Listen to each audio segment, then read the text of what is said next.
CPM നേതാവ് അനിൽകുമാർ ചേരുന്നു. അനിൽകുമാർ, പ്രബീർ പുർഗായിസ്ത പുറത്തു വന്നിരിക്കുന്നു. അതുപോലെ തന്നെ ഗൗതം നവ്ലേഖ്, അതുപോലെ അരവിന്ദ് കെജ്രിവാൾ. അങ്ങനെ ഒന്ന് എടുത്തു നോക്കൂ, ഇന്ത്യയിലെ ഏറ്റവും ഉന്നതരായിട്ടുള്ള മനുഷ്യരെ ജയിലിലേക്ക് വിടുകയാണ്. ഭീമ കൊറഗാവ് കേസുമായി ബന്ധപ്പെട്ട് എത്രയോ മനുഷ്യരെയാണ് ജയിലിലേക്ക് കൊണ്ടുപോയത്. വർഷങ്ങളോളം അവർ ജയിലിൽ കഴിയുന്നു. ചില ആൾക്കാർ അതിനുള്ളിൽ വെച്ച് തന്നെ മരണമടയുന്നു. ഒന്ന് ആലോചിക്കൂ, ഒരു രാജ്യത്തെ അന്വേഷണ ഏജൻസികൾ മുഴുവൻ ഒരു പറ്റം ചിന്തിക്കുന്ന മനുഷ്യരെ, പ്രതിഷേധിക്കുന്ന മനുഷ്യരെ, പ്രതിരോധിക്കുന്ന മനുഷ്യരെ എല്ലാം ജയിലിലേക്ക് വിടാനുള്ള ഉപകരണങ്ങളായി മാറുന്നു എന്നുള്ളത്. അനിൽകുമാർ, സുപ്രീം കോടതി ഇന്നത്തെ ഇന്ത്യ രാജ്യത്തിന്റെ ജനാധിപത്യ വ്യവസ്ഥയുടെ ഏറ്റവും പ്രധാനപ്പെട്ട അന്തരാർത്ഥങ്ങളെ ഉയർത്തിപ്പിടിച്ചുകൊണ്ട് സമയോചിതമായി നടത്തിയ ഇടപെടലുകളെ വളരെ അഭിമാനത്തോടെയും പ്രത്യാശയോടും കൂടിയാണ് നമ്മൾ കാണുന്നത്.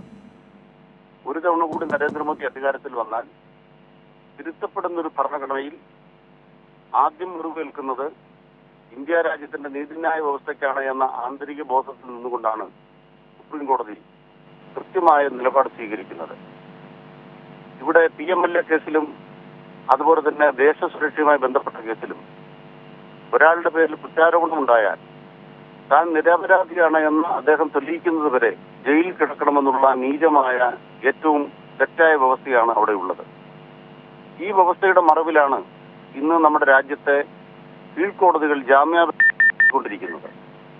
അങ്ങനെ വളരെ സാങ്കേതികമായി ഈ ജാമ്യാപേക്ഷകൾ തള്ളിക്കൊണ്ടിരിക്കുമ്പോഴാണ് അതേ സാങ്കേതികത്വത്തെ ഉയർത്തിപ്പിടിച്ച് കേസിന്റെ മെറിറ്റിലേക്ക് പോകാതെ എന്താണോ അന്വേഷണ ഏജൻസിയുടെ വീഴ്ച, ആ വീഴ്ചയിൽ നിന്നുകൊണ്ട് ജാമ്യം കൊടുക്കുന്നതിലേക്കും ജാമ്യാപേക്ഷ കൊടുക്കാതെ തന്നെ ജാമ്യം കൊടുക്കുന്നതിലേക്കും നമ്മുടെ സുപ്രീം കോടതി ഉയർന്നു വന്നിരിക്കുന്നത്. അത് യഥാർത്ഥത്തിൽ ഇന്ത്യ രാജ്യത്തിന്റെ ഭരണകൂടത്തിന് നടപ്പാക്കുന്ന നടപടികളോട് സുപ്രീം കോടതിയുടെ കടുത്ത വിയോജിപ്പാണ്. അതൊരു സന്ദേശമാണ്. എന്നാൽ പ്രശ്നം അവിടല്ല. ഇന്നത്തെ സുപ്രീം കോടതിക്ക് ഇന്നത്തെ ജഡ്ജിമാർ റിട്ടയർ ചെയ്ത് പോയി കഴിഞ്ഞാൽ പിന്നീട് ആരാണ് അവിടെ ജഡ്ജിമാരാകേണ്ടത്? അവർ താഴെ ജുഡീഷ്യലി പ്രവർത്തിക്കുന്നവരാണ്. ആ ജുഡീഷ്യലി പ്രവർത്തിക്കുന്ന ന്യായാധിപന്മാർ ഓരോരുത്തരും എടുത്ത നിലപാട് ഇപ്പോഴെന്താണെന്ന് പരിശോധിക്കുക. അപൂർവം ഹൈക്കോടതി ജഡ്ജിമാർ ഒഴിച്ച് ബാക്കി ജഡ്ജിമാർ എടുത്തിട്ടുള്ള നിലപാടുകൾ നീതിന്യായ വ്യവസ്ഥയ്ക്ക് ഭൂഷണമാണോ? സുപ്രീം കോടതി ഈ നിയമങ്ങൾ ഈ നിലയിലേക്ക് വ്യാഖ്യാനിച്ച് ഉയർത്തിക്കൊണ്ടുവരുമ്പോൾ എന്തുകൊണ്ട് അത് നമ്മുടെ ഹൈക്കോടതിയിലെ ജഡ്ജിമാർക്ക് മനസ്സിലായില്ല? ഈസ്റ്റ സെതൽവാദിന്റെ കേസിൽ അതുപോലെ തന്നെ മറ്റു കേസുകളിൽ വിവിധ ഹൈക്കോടതികൾ തെറ്റായ നിലപാടെടുത്തിരുന്നു. അപ്പൊ ഇവിടെ തുറന്നു കാട്ടപ്പെട്ടത് കേന്ദ്ര സർക്കാർ മാത്രമല്ല, ലോവർ ജുഡീഷ്യറി കൂടിയാണ്. ഈ പ്രബീർ കേസിലെ ഏറ്റവും പ്രധാനപ്പെട്ട പ്രത്യേകത, അന്വേഷണ ഏജൻസികളുടെ താളത്തിനൊത്ത് ജഡ്ജി തന്റെ റിമാൻഡ് ഉത്തരവിനകത്ത് 2 വാരികൾ പിന്നീട് കൂട്ടിച്ചേർത്തു എന്ന വളരെ ഗുരുതരമായ പരാമർശം ഇന്നലത്തെ വിധിന്യായത്തിൽ വന്നിരിക്കുന്നു. ആ റിമാൻഡ് ആപ്ലിക്കേഷൻ അതുപോലെ എടുത്തുദ്ധരിച്ചിരിക്കുകയാണ് കോടതി. അതിനർത്ഥം എന്താണ്?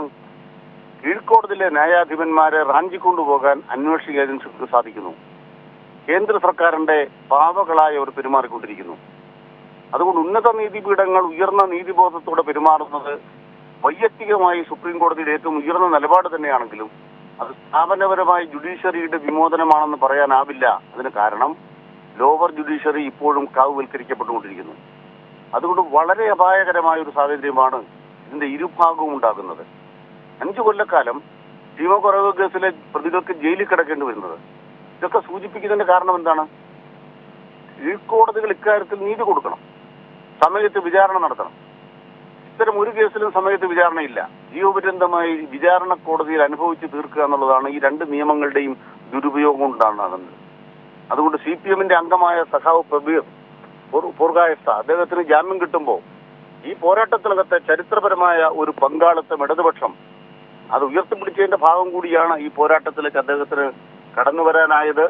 അതുവഴി അദ്ദേഹം ആദരിക്കപ്പെടുകയാണ് ചെയ്തതെന്നുള്ളതാണ് അഭിമാനത്തോടെ പറയാവുന്നത്. ഇപ്പോൾ ഇലക്ട്രൽ ബോണ്ട് കേസിലാണെങ്കിലും പ്രബീർ പുർഗായിസ്തയുടെ കേസിലാണെങ്കിലും CPM ഈ കാര്യത്തിൽ നിർണായകമായ പങ്കാണ് വഹിച്ചിട്ടുള്ളത് എന്നുള്ള കാര്യത്തിൽ തർക്കമില്ല. നമ്മുടെ മറ്റ് രാഷ്ട്രീയ കക്ഷികൾ ഇതിനകത്ത് എടുക്കുന്ന സമീപനം നമുക്ക് ചിന്തിക്കേണ്ടവർക്ക് ചിന്തിക്കാവുന്നതാണ്. ഒപ്പം തന്നെ ഇതിന് അനിൽകുമാറിനോട് എനിക്ക് ചോദിക്കാനുള്ള ഒരു ചോദ്യം, ഈ വിഷയങ്ങൾ, അതായത് ഈ അറസ്റ്റുകളൊക്കെയും നടത്തുന്ന അന്വേഷണ ഏജൻസികൾക്ക് വളരെ കൃത്യമായി അറിയാം തങ്ങളുടെ കയ്യിൽ ഇവരെ അറസ്റ്റ് ചെയ്യാൻ തക്ക തെളിവുകളില്ല എന്ന്.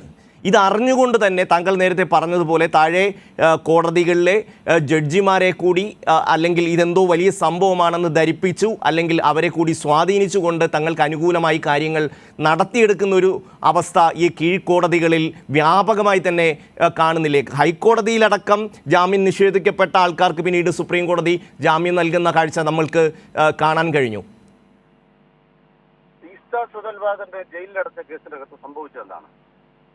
അവര് കൊടുത്ത ജാമ്യാപേക്ഷ 6 ആഴ്ച കഴിഞ്ഞ് വാദം കേൾക്കാൻ ഗുജറാത്ത് ഹൈക്കോടതി തീരുമാനിക്കുകയാണ്. നിങ്ങൾ 6 ആഴ്ച കഴിഞ്ഞ് വാദം കേൾക്കാൻ ഗുജറാത്ത് ഹൈക്കോടതി തീരുമാനിക്കുന്ന ഘട്ടത്തിലാണ് സുപ്രീം കോടതി ഇടപെട്ടുകൊണ്ട് പറഞ്ഞു 6 ആഴ്ച കഴിഞ്ഞ് നിങ്ങൾ ജാമ്യാപേക്ഷയൊക്കെ വാദം കിട്ടോ, കുഴപ്പമില്ല, ഞങ്ങൾ തൽക്കാലം ഒരു ഇൻട്രീം ബെയിൽ കൊടുക്കുകയാണ്, ഇടക്കാല ജാമ്യം കൊടുക്കുകയാണ് തീർത്ഥ സുധൽവാദന്. ഒരു ഹൈക്കോടതിയിൽ, ഗുജറാത്ത് ഹൈക്കോടതിയിൽ ജാമ്യാപേക്ഷ പെൻഡിംഗ് ഇരിക്കുകയാണ്. സുപ്രീം കോടതി ഇടപെട്ടുകൊണ്ട് തീർത്ഥ സുധൽവാദന് ഇടക്കാല ജാമ്യം കൊടുക്കുന്നത്. അപ്പൊ നമ്മൾ ആലോചിച്ച് നോക്കൂ, ഗുജറാത്ത് ഹൈക്കോടതി എത്രത്തോളം അപായകരമായ തലത്തിലേക്കാണ് ആ കേസിനെ കൊണ്ടുപോയത്. അതുപോലെ തന്നെയാണ് നമ്മൾ കാണുന്നത് ബിൽക്കിസ് ബാനു കേസിനകത്ത്. ഈ നിയമമൊന്നും ഗുജറാത്തിലെ ഹൈക്കോടതിയിലെ ജഡ്ജിമാർക്ക് മനസ്സിലാകാനിട്ടാണ്. എന്തുകൊണ്ട് സുപ്രീം കോടതിയിലേക്ക് വരേണ്ടി വന്നു? സുപ്രീം കോടതിയിലെ ജഡ്ജിമാരെന്ന് പറയുന്നത് നിയോഗിക്കപ്പെട്ടിരുന്നൊരു കാലത്തിന് വ്യത്യസ്തമായി ഇന്ന് ജഡ്ജിമാർ തെരഞ്ഞെടുക്കപ്പെടുമ്പോൾ അവർ പലരും കടന്നു വരുന്നത് എങ്ങനെ? കാണുന്നുണ്ട് വിക്ടോറിയ ഗൗരി ജഡ്ജിയായത്. വളരെ വിളക്കമായ പരാമർശങ്ങൾ നടത്തിയ വിക്ടോറിയ ഗൗരി ബിജെപിയുടെ നേതാവാണ്, മഹിളാ വിഭാഗത്തിന്റെ. അതൊരു ജഡ്ജിയാണ്. മാത്രമല്ല സുപ്രീം കോടതിയിലേക്കും മറ്റു കോടതികളിലേക്കും ഉയർന്നു വരണമെങ്കിൽ തങ്ങൾ കാവൽക്കരിക്കപ്പെട്ടവരായി സമൂഹത്തിൽ നിലകൊള്ളണം എന്ന ബോധത്തിലേക്ക് ജഡ്ജിമാർ വരുന്നൊരു കാലം. അതുകൊണ്ട് ഒരു തെരഞ്ഞെടുപ്പിനകത്ത് തീരുമാനമെടുക്കുന്നത് കൊണ്ട് മാത്രം, ജനങ്ങൾ തീരുമാനമെടുക്കുന്നത് മാത്രം നമ്മുടെ നീതിന്യായ വ്യവസ്ഥ മൂർജിതമാവില്ല. 2024 ജനപ്രീതിയോടെ മാത്രം മൂർജിതമാകേണ്ടതല്ല നീതിന്യായ വ്യവസ്ഥയുമായി ബന്ധപ്പെട്ട പ്രശ്നങ്ങൾ. വളരെ ഗൗരവതരമായ നിയമപ്രശ്നങ്ങൾ ജഡ്ജിമാരുടെ നിയമനവുമായി ബന്ധപ്പെട്ട് രാജ്യത്ത് ഉയർന്നുകൊണ്ടിരിക്കുകയാണ്. ദേശഭാരതി കേസ് ഞങ്ങൾ റദ്ദാക്കാൻ പോകുന്നു, ആ വിധി ഞങ്ങൾ റദ്ദാക്കിയിട്ട് നിയമനിർമ്മാണത്തിലേക്ക് പോകുന്നു എന്ന് പറയുമ്പോൾ അതിന് അടിയൊപ്പ് വെക്കുന്ന ജഡ്ജിമാരുടെ സംഘമായി സുപ്രീം കോടതിയെ മാറ്റാനാണ് കാവ്യ സംഘത്തിന്റെ ശ്രമം. അതില്ലാതെ ഭരണഘടന മാറ്റാനാവില്ല എന്ന് RSSന് അറിയാം. അതുകൊണ്ട് തന്നെ അവർ കാത്തിരിക്കുന്നത് ആദ്യം കീഴടക്കേണ്ടത് സുപ്രീം കോടതിയാണ് എന്ന ബോധ്യത്തിൽ നിന്നുകൊണ്ടാണ് അവർ പ്രവർത്തിച്ചുകൊണ്ടിരിക്കുന്നത്. ആ പ്രവർത്തനം നമ്മൾ തിരിച്ചറിയേണ്ടതുണ്ട് എന്നുള്ളതാണ് ഈ വിധിന്യായങ്ങളെല്ലാം നമ്മൾ ഓർമ്മിപ്പിക്കുന്നത്. വളരെ നന്ദി അനിൽകുമാർ, ഇത്രയും പ്രതികരിച്ചതിന്.